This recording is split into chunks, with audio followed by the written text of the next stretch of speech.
আসসালামু আলাইকুম ওয়া রাহমাতুল্লাহি ওয়া বারাকাতুহু। আপনাদের অনেকেরই প্রশ্ন, বিশেষ করে যারা নতুন শিক্ষার্থী অনার্সে ঢুকবেন বা ঢুকেছেন জাতীয় বিশ্ববিদ্যালয়ে। আপনাদের প্রশ্ন হচ্ছে, স্যার জাতীয় বিশ্ববিদ্যালয়ে অনার্স শেষ করতে মোট কত টাকা প্রয়োজন বা মোট কত টাকা লাগে? তার আগে বলে রাখি, এটা আমাদের free group, BBA group all department. আপনারা চাইলে আপনাদের ফ্রি ক্লাসগুলো আমাদের এই গ্রুপে করতে পারেন, বিবিএ গ্রুপ অল ডিপার্টমেন্ট এটাতে। ঠিক আছে? এখন আসি আপনাদের প্রশ্নে, সেটা হচ্ছে জাতীয় বিশ্ববিদ্যালয়ে অনার্স শেষ করতে মোট কত টাকা প্রয়োজন? এটা শিক্ষার্থী ভেদে আলাদা আলাদা। আমি স্পেশালি বিবিএদের দিয়ে এক্সাম্পল দিচ্ছি, তবে অন্য শিক্ষার্থীদের ক্ষেত্রেও অ্যামাউন্টটা সেম টু সেম থাকবে প্রায়। খুব একটা কম বেশি হবে না, হয়তোবা সামান্য কিছু কম বেশি হতে পারে। তো জাতীয় বিশ্ববিদ্যালয়ে অনার্স শেষ করতে আপনার কত টাকা প্রয়োজন? আমি যদি আপনাদের বলি যে হ্যাঁ, আপনাদের টোটাল ৫ বার জাতীয় বিশ্ববিদ্যালয়ে মোটা অঙ্কের টাকা দিতে হবে। মানে সবচেয়ে বেশি টাকা দিতে হবে। সেটা ১ নম্বরে হচ্ছে ফর্ম পূরণের জন্য। হুম? ২ তারপরে হচ্ছে প্রতি বছর ১ বার করে দিতে হবে রেজিস্ট্রেশনের জন্য। রেজিস্ট্রেশনের জন্য ৪ বার, এবং প্লাস ফর্ম পূরণের জন্য বা এডমিশনের জন্য আপনাকে ১ বার টাকা দিতে হবে। মোটামুটি কত টাকা দিতে হয় এটা কলেজ ভেদে আলাদা আলাদা।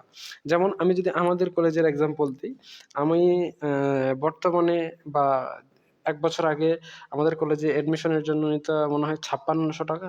আমি ৬,০০০ ধরে নিচ্ছি, ৬,০০০, এরপর প্রতি বছর মনে করেন ৭,০০০ করে, ৪ ৭ ২৮,০০০। ২৮,০০০ আর এখানে ৬,০০০।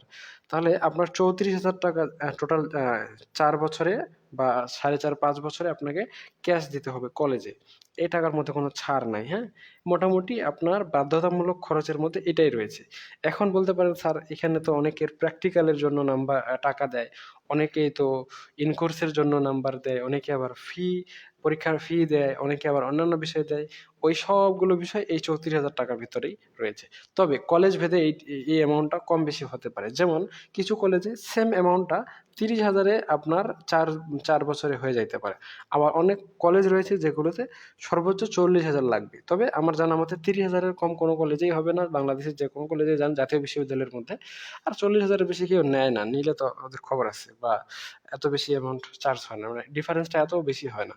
ঠিক আছে? তো ৩০ থেকে ৳৪০,০০০ পর্যন্ত আপনার ফর্ম পূরণের জন্য যাবে, আপনার কি বলে ওটাকে, ভাইবার জন্য যাবে, আপনার ইন কোর্সের জন্য যাবে, এক্সামের জন্য যাবে, মডেল টেস্টের জন্য যাবে, আপনার রেজিস্ট্রেশনের জন্য যাবে। এই সব খরচ মিলে হচ্ছে ৩০,০০০। আমি আমাদের কলেজ হিসেবে ধরতেছি ৳৩৪,০০০। এটা বিবিএ এর জন্য। অন্য ডিপার্টমেন্টের ক্ষেত্রে কিন্তু এটা কম। যেমন আপনি যদি ইতিহাস সাবজেক্ট নিয়ে অনার্স করেন, তো আপনার রেজিস্ট্রেশন এবং ফর্ম পূরণ বাবদ আপনার মোটামুটি ৳২০,০০০ থেকে সর্বোচ্চ ৳২৮,০০০ পর্যন্ত খরচ হবে। যদি বাংলা ডিপার্টমেন্টে পড়েন তাও সেম টু সেম। এটা শুধু বিবিএ শিক্ষার্থীদের জন্য। অর্থাৎ যারা ম্যানেজমেন্ট, অ্যাকাউন্টিং, ফিন্যান্স এবং মার্কেটিং ডিপার্টমেন্টে পড়ছেন তাদের এটা। এখন যদি আপনি ম্যাথ নিয়ে পড়েন বা ফিজিক্স নিয়ে পড়েন, তাহলে কিন্তু আপনার ৩০-৪০,০০০ হবে না। তাহলে আপনাকে মোটামুটি আ ৳৩৮,০০০ থেকে ৳৫০,০০০ পর্যন্ত গুনতে হবে জাতীয় বিশ্ববিদ্যালয়ে। কারণ এখানে আপনাকে কিছু বেশি টাকা খরচ করতে হবে। কারণ এটা ডিপার্টমেন্ট অনুযায়ী আলাদা আলাদা অ্যামাউন্ট। তো এটা হচ্ছে বিবিএদের জন্য। যারা ম্যানেজমেন্ট, অ্যাকাউন্টিং, ফিন্যান্স আর মার্কেটিং ডিপার্টমেন্টের শিক্ষার্থী, আপনাদের ৪ বছরে বা ৫ বছরে টোটাল ৩০,০০০ থেকে ৪০,০০০, আমার হিসেবে ৳৩৪,০০০ খরচ হবে বর্তমান সময়ে আপনার অনার্স কমপ্লিট করতে। এটা হচ্ছে কলেজকে দিতে হবে বাধ্যতামূলক। এখানে কোনো ছাড় নাই। ঠিক আছে? যদি আপনার উপবৃত্তি হয়ে যায় তাহলে তো সোনায় সোহাগা। তাহলে মনে করেন আপনি প্রায় সেম টু সেম টাকাটা উপবৃত্তি থেকেই পেয়ে যাবেন। এখন ঘটনা হচ্ছে, এই ৳৩৪,০০০ র পর কি আর কোনো খরচ নাই? হ্যাঁ, আর বাধ্যতামূলক কোনো খরচ নাই, তবে আরো খরচ রয়েছে। কি খরচ দেখেন তো? আমি ২ নম্বরে আপনার ভাড়া খরচ লিখতেছি। এখন বলতে পারেন, ভাড়াটা কি কোনো খরচ হইলো? ভাড়াটা খরচ হয় না। ভাড়াটা অনেক বিষয়। কারণ এই দেখেন যে আপনি টোটাল কিন্তু ৩০ টা পরীক্ষা দিবেন, হ্যাঁ? জাতীয় বিশ্ববিদ্যালয়ে ৩০ টা বোর্ড পরীক্ষা দিবেন। তার মানে আপনি ৩০ টা ইন কোর্স পরীক্ষা যোগ দিয়ে দিচ্ছি। হ্যাঁ, তাহলে হয়ে যাবে। ৩০ টা বোর্ড পরীক্ষা দিবেন। তার মানে ৩০ টা আপনি ইন কোর্স পরীক্ষা দিবেন। তার মানে এখানে আপনাকে কিছু ট্রায়াল দিতে হবে। আরো ৩০ বার যাইতে হবে। বুঝতে পারছেন কি? এখানে আপনাকে ফর্ম পূরণের জন্য যাইতে হবে, রেজিস্ট্রেশনের জন্য যাইতে হবে, কলেজ কার্ডের জন্য যাইতে হবে, ছবি জমা দিতে যাইতে হবে। এইগুলোর জন্য মনে করেন যে আপনাকে আরো আ ১০ বার কলেজে যাইতে হবে। তাহলে আপনি হিসাব করে দেখেন যে ৩০, ৩০, ৭, ৩ ৩০ এ ৯০, এখানে টোটাল 4 বছরে আপনাকে কমপক্ষে 100 দিন কলেজে উপস্থিত হতে হবে বিভিন্ন কারণে। কমপক্ষে। সর্বোচ্চ আপনি যতদিন যাইতে পারেন শুক্রবার বাদ দিয়ে। তো মোটামুটি 100 দিনে যদি আপনার ভাড়া যদি প্রতিদিন মনে করেন ৳৩০০ করেও হয়, তাহলে সরি প্রতিদিন ৳৩০ করে হয়। তাহলে প্রতিদিন যদি ৳৩০ করে ভাড়া হয়, 100 দিনে আপনার মোটামুটি ৳৩,০০০ খরচ। 4 বছরে টোটাল। এখন এখানে শুধু ভাড়াই সম্পৃক্ত নয়। আপনি যেদিনকে কলেজ যাবেন ওইদিনকে দেখবেন যে আপনার পুরো দিনটাই কলেজে চলে গেছে। তো আপনি কলেজ যাইলে কিছু না কিছু আপনাকে খাইতে হবে। মনে করে নেন এই 100 দিনে আপনি ৳৩০ করে খাবেন। তার মানে 100 দিনে আপনার আবারও ৳৩,০০০ খরচ চলে যাবে। বুঝতে পারছেন? তো এই 100 দিনে হচ্ছে আপনাকে কলেজে পড়ার জন্য হয়তোবা ভাইবার ড্রেস সেলাই করতে হবে বা এই ছোটখাটো মনিহারি জিনিস, এগুলো আপনার ৳৪,০০০ 4 বছরে যাবে। বছরে ৳১,০০০ ধরে নিচ্ছি। তো আপনার এখানে ৳১০,০০০ চলে গেল। তো ৩৪ × ১০ = ৪৪, এদিকে আর অন্য কোনো খরচ নাই। 4 বছরে আপনার ৳৪,০০০ যদি বই কেনেন, সাজেশন কিনেন তাহলেই যথেষ্ট। সাজেশন কিনলেই যথেষ্ট। জাতীয় বিশ্ববিদ্যালয়ে আপনাকে মেইন বই কেনার কোনো প্রয়োজন নাই। জাতীয় বিশ্ববিদ্যালয়ে সাজেশন কিনলেই যথেষ্ট। সাজেশন এবং সলিউশন আরকি। Suggestion plus solution.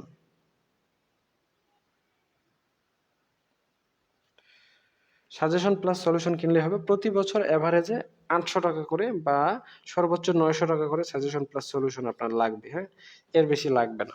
তো মোটামুটি আমি একটা যদি আইডিয়া দিই, তাহলে আপনার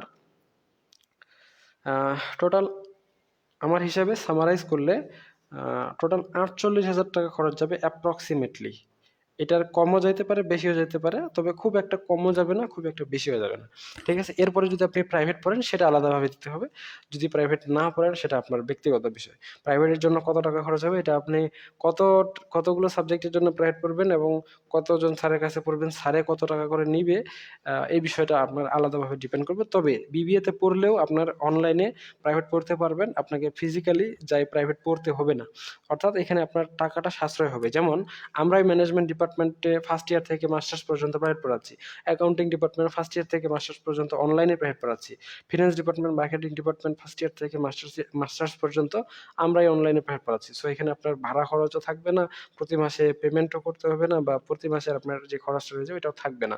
মোটামুটি নরমালি আর তেমন কোনো খরচ নাই। টুকটাক যদি খরচ থাকে সেগুলো আপনার পার্সোনাল খরচ হবে। কলেজের কোনো বাধ্যতামূলক খরচ নাই। তো আমি সারসংক্ষেপ হিসেবে আপনাদের বলতে পারি ৳৪৮,০০০ আপনি অনার্স কমপ্লিট করে ফেলতে পারবেন জাতীয় বিশ্ববিদ্যালয়ে মোটামুটি বাংলাদেশের যেকোনো প্রান্তে। হয়তোবা এখানে ৳৫০,০০০ লাগতে পারে বা এখানে ৳৪০,০০০ আপনার কাভার হয়ে যাইতে পারে। এটা আপনার পার্সোনাল এক্সপেন্স এর উপর, ব্যক্তিগত বিষয়ের উপর এবং আপনার কলেজের উপর ডিপেন্ড করবে। তবে এর থেকে এই রাউন্ডটা এর থেকে বেশি হবে না। বুঝতে পেরেছেন? সেই হিসেবে যদি আমি আপনাদের বলি যে আপনি যদি প্রতি মাসে ৳১,০০০ করে টাকা জাতীয় বিশ্ববিদ্যালয়ের জন্য খরচ করবেন, এরকম করে জমাইতে থাকেন বা জমায় রাখেন, সেক্ষেত্রে আপনার দেখবেন যে অনার্স কমপ্লিট হয়ে গেছে। তো এখন বলতে পারেন, "স্যার ১ম এ যখন ঢুকি তখন তো আমরা ৳৬,০০০ দিয়ে ঢুকছি। এখন মাসে ৳১,০০০ করে রাখতে গেলে তো আমাকে ৬ মাস ওয়েট করতে হবে।" হ্যাঁ, শুধু ১ম জায়গায় ১ম এই একটা ধাক্কা খাবেন। ১ম এই আরকি ডাবল টাকা দিতে হয়। কারণ ঢোকার সময় একবার ৬,০০০ দিবেন, আবার ফার্স্ট ইয়ারের রেজিস্ট্রেশনের সময় পুনরায় আবার ৳৬,০০০ দিতে হবে। শেষ। আর পরবর্তীগুলোতে ১ বছর ১২ মাস, ১৩ মাস, ১৪ মাস পর ৬,০০০-৭,০০০ করে টাকা দিতে হয়। বুঝতে পারছেন? আর তেমন কোনো ইয়া নাই। তো আপনি মোটামুটি এভারেজে প্রতি মাসে ৳১,০০০ করে যদি খরচ করেন জাতীয় বিশ্ববিদ্যালয়ে সুন্দর মতো অনার্স কমপ্লিট করতে পারবেন। আরেকটা আপনাদের জন্য সুখবর বলে রাখি, সেটা হচ্ছে বাংলাদেশে সবচেয়ে বৃহৎ অনার্সের প্রতিষ্ঠান বোর্ড হচ্ছে জাতীয় বিশ্ববিদ্যালয়।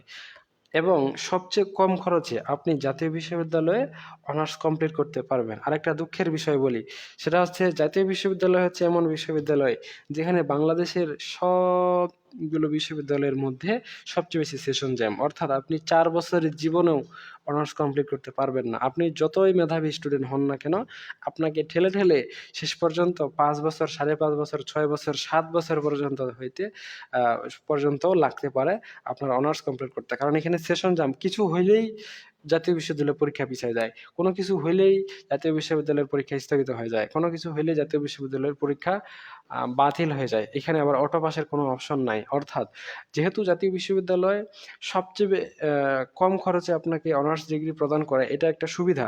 আর যদি আপনি চান যে আমাকে দ্রুত সময়ের মধ্যে অনার্সের সার্টিফিকেট লাগবে, সেক্ষেত্রে জাতীয় বিশ্ববিদ্যালয় আপনাদের জন্য না। কারণ জাতীয় বিশ্ববিদ্যালয়ে কাগজে কলমে 4 বছরের মধ্যে অনার্স কমপ্লিট করায় দিবে এমনটা বলা থাকলেও আপনি কোনোভাবেই 4 বছরে অনার্স, 4 বছর তো দূরের কথা, 5 বছরে অনার্স শেষ করতে পারবেন না। আপনি যতই মেধাবী শিক্ষার্থী হন, আপনি যদি A+ও পান, তাও দেখবেন যে আপনার 5.5-6 বছর লেগে গেছে শুধুমাত্র অনার্স কমপ্লিট করতে।